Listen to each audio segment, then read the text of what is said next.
Bismillahirrahmanirrahim. Maneke mehmanlar kandaşlar. Mehmet Tağa mana sarpaylardap geliptir toy egeleriga. Ha ana. Özbekski çapan. Ana. Ana Özbekski çapan. Ana ki. Ana. Ana. Oh. Ana ceraştı. Ha jo. Belini bayla. Oho. Kız çıkarıp Надо заслужить это. Oldu. Bir uzun eken de. Oho. Ana çisti Özbek oldun kal. Ana yaraştı. Tağa oldun ana. Ha, kulluk olsun. Merak olsun. Muhtar kayım kiygizip koy. Ha. Yo erkeklerdikin biri. Tamam. Bu vakandikin beri koy. Aa jo eken beri. Kese kiyizye sonunda kese.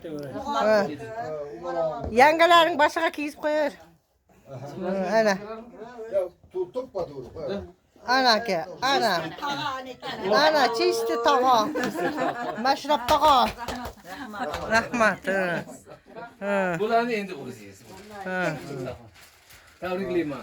Молодец. Sizni hamma hurmat qilishi shart. Ana yıldız ana. Selam 12 dağı erte veçite parpra. Ana. Ha. Ana ki sarpay merah olsun. Ha. Baktılık olsun. Ha, şu da yaşa. Ana ki rahmat yaşa. Yaş kunlardaki. Cemal'cim ne bu? Salayım sizlerge. Ha jo kolunuzga levetke. Kolunuzga levet. Belki Muhammed'in padarkası. Rahmat yaşa özün ülkesine eren bulut dedi. Assalomu alaykum. Alaykum. Ana. Hop sizga. Ana.